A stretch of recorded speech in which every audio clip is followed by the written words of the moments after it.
fique à vontade. Sejam bem-vindos. Quantas pessoas nos visitam hoje pela primeira vez? Quantas? 1, 2, 3, 4, 5 pessoas. Sejam bem-vindos. Seja a primeira de muitas vezes. Que Deus venha honrá-los e abençoá-los neste lugar. Filipenses capítulo 4, versículo 13 diz: posso todas as coisas naquele que me fortalece. Em primeiro lugar, eu entendo que quem nos fortalece é o Senhor. A minha força vem do Senhor. É Ele quem me fortalece, é Ele quem me sustenta, é Ele quem me conduz.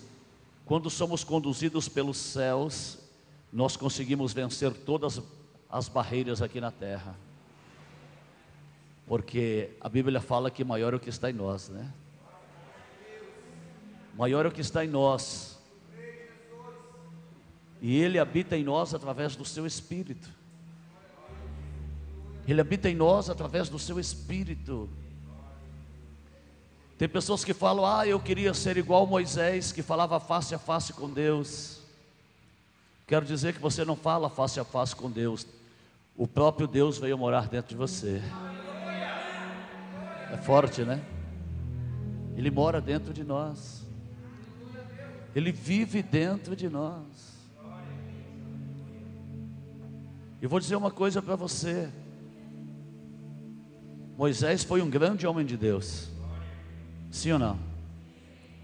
Moisés foi um grande homem de Deus. Mas só que Moisés viveu em um tempo onde o pacto era limitado. Como assim limitado? Você pode ver que para a pessoa, ela não era perdoada, ela era, ali o pecado dela era encoberto pelo sangue de animais. Os sacerdotes sacrificavam um animal e ali aquele sangue era derramado sobre as pessoas, espargido, e o pecado era encoberto. E Moisés, neste pacto, fez tantas maravilhas, sim ou não? Fez ou não fez? Moisés venceu o faraó. Moisés orava, as pragas vinham. Moisés orava, as pragas iam embora. Moisés tocou no mar vermelho, o mar vermelho se abriu. Moisés tocou no mar vermelho, o mar vermelho se fechou. Você pode ver que Moisés orava, Deus mandava o maná. Moisés orava, tocava na rocha, saía água da rocha. Você pode ver que Moisés orava e soprou um vento oriental forte, trouxe o quê? Codornizes. Deus mudou o cardápio. Deus mudou o cardápio. Uma coisa que eu tenho que aprender é comer o cardápio de Deus. Sim ou não? Às vezes você prepara um prato e Deus fala: não, o cardápio hoje é isso aqui, arroz com feijão. Estou falando espiritualmente, estou falando da palavra, tá, irmãos? Amém? Às vezes você prepara um cardápio e fala: nossa, esse cardápio aqui é tremendo, hoje eu vou pregar aqui e vou arrebentar. Né, Silvio? Daqui a pouco Deus fala: não, hoje é só arroz e feijão. Hoje é só farofa com jaraqui. Né, irmãos? Então Moisés foi um homem tremendo em obras. E ele vivia em um pacto limitado, um pacto caído, que precisava do sangue de animais para encobrir o pecado das pessoas. Imagine hoje nós que vivemos na aliança com Cristo, Novo Testamento. O testamento é a certeza de herança. Diga: testamento é a certeza de herança. O Senhor disse: esse é o Novo Testamento no meu sangue. Eu estou fazendo um testamento, estou deixando uma herança. A nossa aliança hoje, o pecado não é encoberto, o pecado é apagado, aleluia, pelo sangue de Jesus que é derramado na cruz do Calvário. Imagine você neste pacto, onde você vive na graça, o favor imerecido. Eu não tenho que fazer esforço para subir na graça, a graça que me conduz. Diga: a graça me conduz.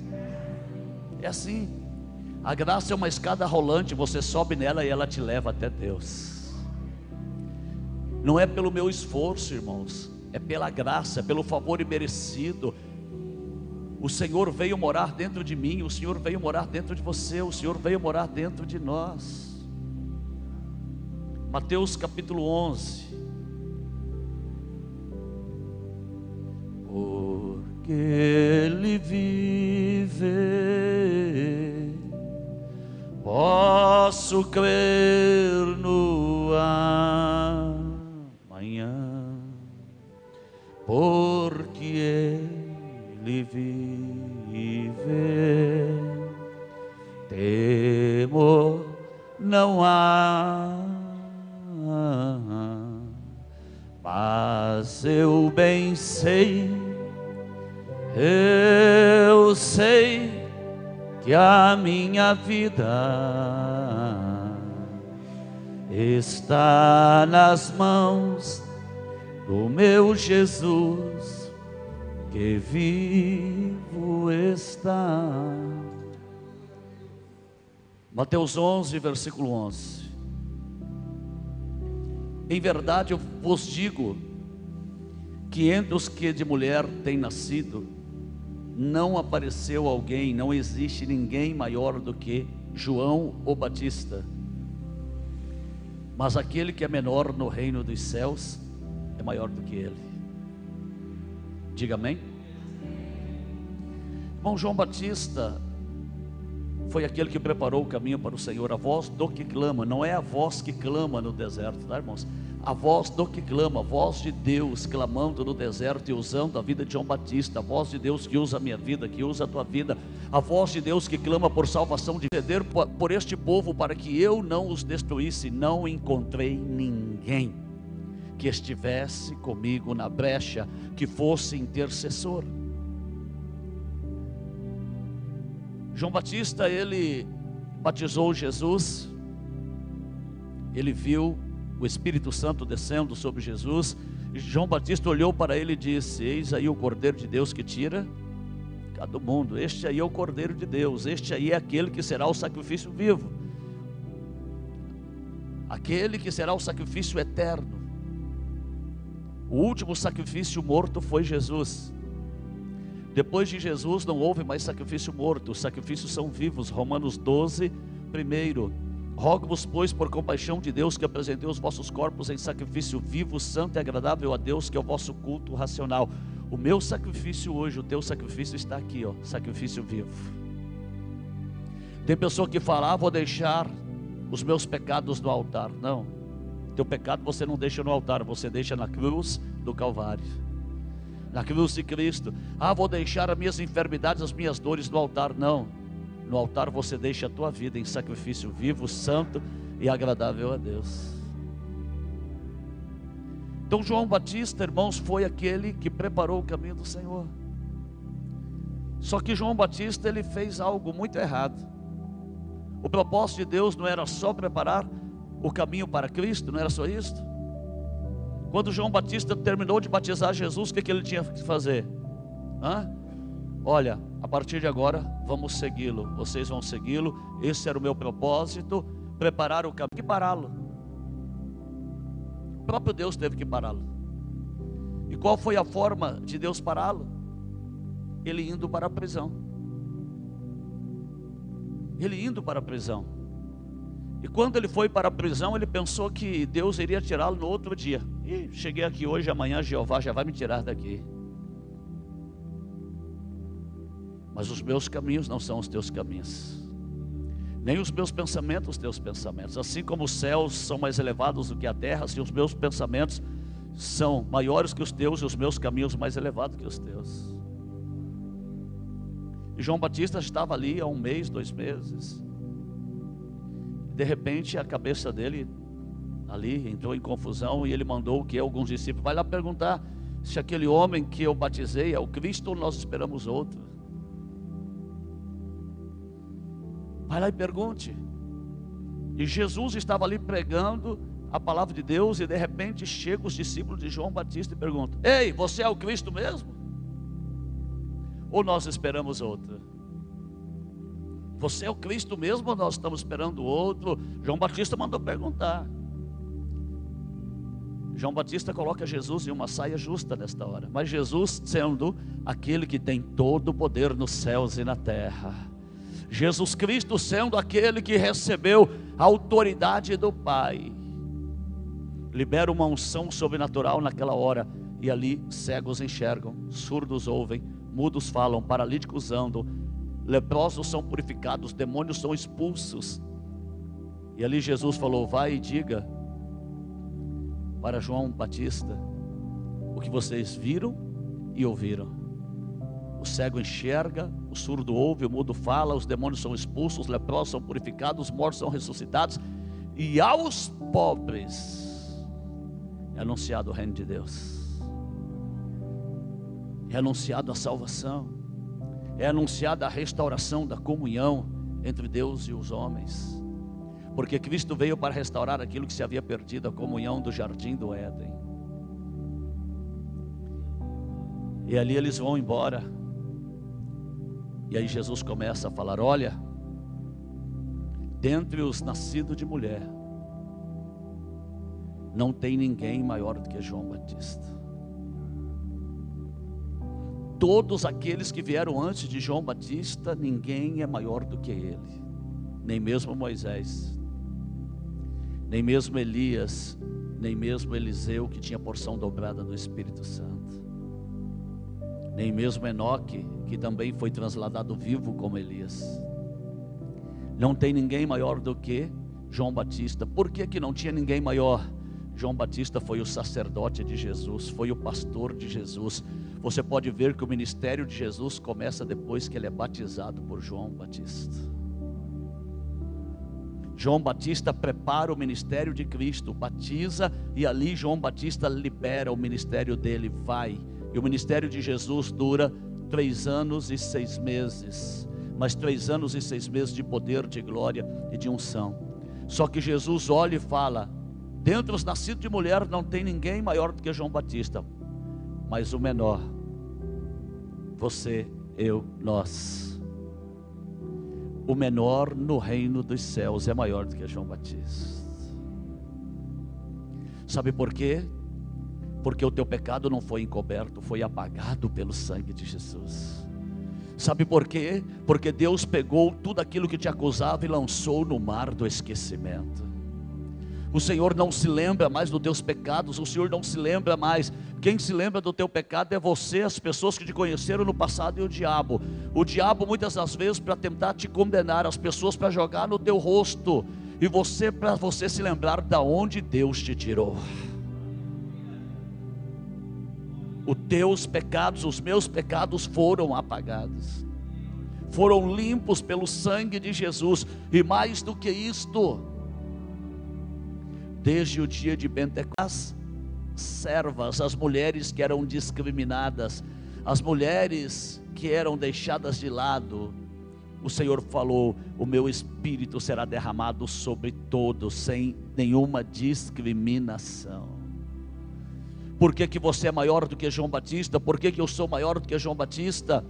Porque nós vivemos em um pacto onde o Espírito de Deus habita em nós. Aonde o Espírito de Deus habita em nós. 1 Coríntios capítulo 3. 1 Coríntios capítulo 3, versículo 16. Aleluias.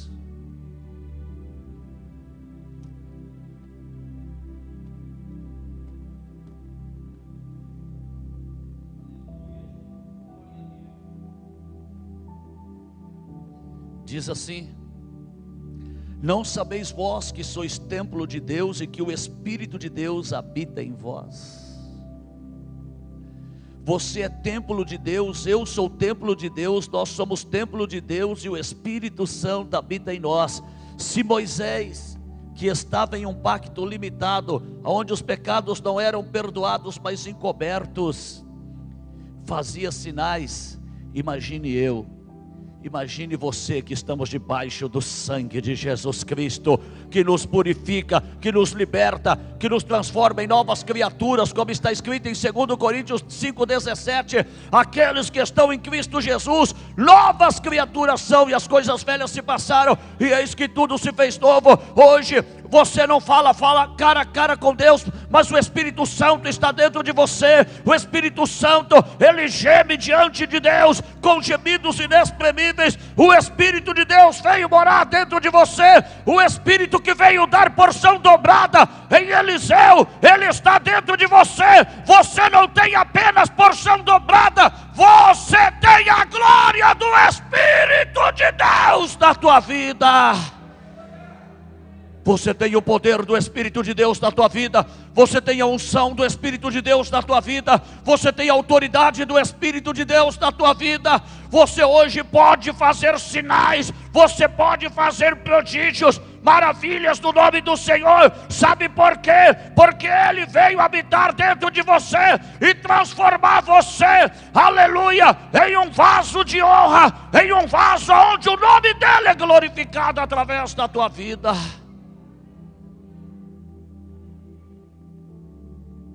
Ele veio habitar dentro de nós para nos usar. Hoje você tem o Espírito Santo dentro de você. Ele vive aí dentro de você. Mas os cristãos preferem dizer: tem misericórdia de mim que sou miserável. Miserável é o diabo, irmãos. Você não é miserável não. O diabo é miserável que ele não tem nada, nem a chave da casa dele ele tem. Você é filho de Deus, você é filha de Deus. O teu nome está escrito no livro da vida. O Senhor deu para você aquilo de mais precioso que Ele poderia dar: o Espírito Santo para morar dentro de você, para te fortalecer, para te ajudar, para te conduzir, para te transformar. O Senhor, Ele te deu autoridade. Vou citar alguns pontos onde Ele te deu autoridade. Lucas capítulo 10, versículo 19: eis que vos dou o poder para pisar escorpiões e serpentes e toda a força do inimigo, e nada vos fará dano. Marcos capítulo 16, versículo de número 17: em meu nome expulsarão demônios, falarão novas línguas, pegarão das serpentes, se comer ou beber alguma coisa mortífera, não lhes fará dano algum, colocarão as mãos sobre os enfermos e os curarão. Te dou autoridade para expulsar demônio, te dou autoridade para falar português, inglês, espanhol, nihongo, italiano, mandarim. Te dou autoridade para você falar em outras línguas, não é só línguas estranhas. Se você buscar, Deus vai te dar o dom de você falar novos idiomas. Eis que vos dou autoridade para curar enfermos no meu nome. Você vai colocar a mão sobre o enfermo, o câncer vai sumir, a AIDS vai sumir, o tumor vai sumir, o cego vai enxergar, o surdo vai ouvir, o paralítico vai andar. Eu te dou autoridade. Ele te revestiu de autoridade. João capítulo 14, versículo 12: em verdade vos digo que aquele que crê em mim também fará as obras que eu faço, e as fará maiores do que essa, porque eu vou para o Pai. Ei, eu vou para o Pai, mas o meu Espírito vai estar na tua vida para vocês fazerem as obras que eu faço, e maiores ainda. Atos capítulo 5, aleluias. Atos capítulo 5, se não estou equivocado, a partir do 12. Glorificado é o nome do Senhor. E muitos sinais e prodígios eram feitos entre os apóstolos entre o povo pelas mãos do apóstolo. Estavam todos unânimes no alpendre de Salomão, unidos buscando a Deus. Quanto aos outros, ninguém ousava juntar-se com eles, mas o povo tinha-os em grande estima. E a multidão dos que criam no Senhor, tanto homens como mulheres, crescia cada vez mais, de sorte que transportava os enfermos nas ruas e os colocavam em leitos e em macas, para que ao menos a sombra de Pedro, quando este se passasse, cobrisse algum deles. E até das cidades circunvizinhas concorria, vinha muita gente a Jerusalém, conduzindo enfermos e atormentados de espíritos imundos, os quais todos eram curados. Entendeu? Aquele que vem em mim fará as obras que eu faço, fará maior. Pedro vai passar aqui na Constantino Nery amanhã. Opa, qual lado? Lado direito ou lado esquerdo? Lado direito. Vamos encher de enfermo aqui. Pedro ia passando, a sombra dele ia passando, enfermo ia levantando, o demônio ia sendo expulso. A sombra de Pedro estava curando. Mas não se assuste, porque a sombra cura. Quer saber? Pega aí Salmo 121, versículo 5. Aleluia. O Senhor é quem te guarda, o Senhor é a tua sombra à sua direita. O Senhor é a sua sombra à sua direita. A sombra de Pedro curava, porque a sombra de Pedro era quem? O Senhor. O Senhor é a sua sombra. A minha sombra não é o Senhor, é a tua sombra, a tua direita. Aquele que vem em mim fará as obras que eu faço, fará maiores do que esta. Mas não é porque eu sou bom, não é porque eu sou o cara, é porque Ele está na minha vida, é porque Ele está na tua vida. Ele veio morar na nossa vida. E qual é o propósito dele? Que o nome dele seja glorificado através da minha vida, através da tua vida, através da nossa vida. Deus vai usar quem? Quem se colocar na brecha. Ezequiel 22:30. Quem se colocar na brecha? Intercessores, pessoas que amam a Deus, pessoas que amam vidas, pessoas que amam vidas e amam a Deus sobre todas as coisas. Deus vai colocá-los, vai usá-los, aqueles que estão sendo colocados na brecha. Eis-me aqui, Senhor, eu estou aqui para interceder. Eu estou aqui para pagar preço para este povo. Joel 2,17. Chore os sacerdotes ministros do Senhor entre o alpendre e o altar, entre a porta e o altar, e diga: poupa, ó Senhor, o teu povo, e não os entregue ao opróbrio, à vergonha para sempre. Deus quer usar. Alegre o teu coração. Você é maior do que João Batista.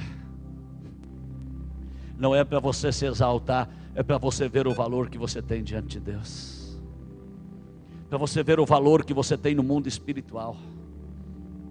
Eu quero dizer para você que você é reconhecido pelos anjos e respeitado pelos demônios. Aleluias. Quero dizer que quando um demônio olha para você, ele vê em você a autoridade do Espírito Santo. Ele vê a autoridade do Espírito Santo, e ele sabe, se você levantar a mão e disser: Satanás, saia daí em nome de Jesus, ele tem que sair, porque o Senhor te revestiu de poder, te revestiu de autoridade, te revestiu de unção. Alegre o teu coração. Nós não vivemos em um pacto caído, nós vivemos em um pacto de vida. Sabe por quê? Porque Jesus veio pelo seu pacto, pelo seu sangue, pelo seu sacrifício, nos dar vida, e vida em abundância. Em mim não opera a morte, em mim e em você opera a vida. Sabe por quê? Porque Cristo é vida. Cristo é vida, e em nós opera a vida. Alegre o teu coração. E não se esqueça: o menor no reino dos céus é maior do que João Batista, porque ele habita em você. Feche os teus olhos. Você tem valor, irmão. Você tem valor, irmã. Você foi comprado pelo sangue de Jesus, que foi derramado na cruz do Calvário.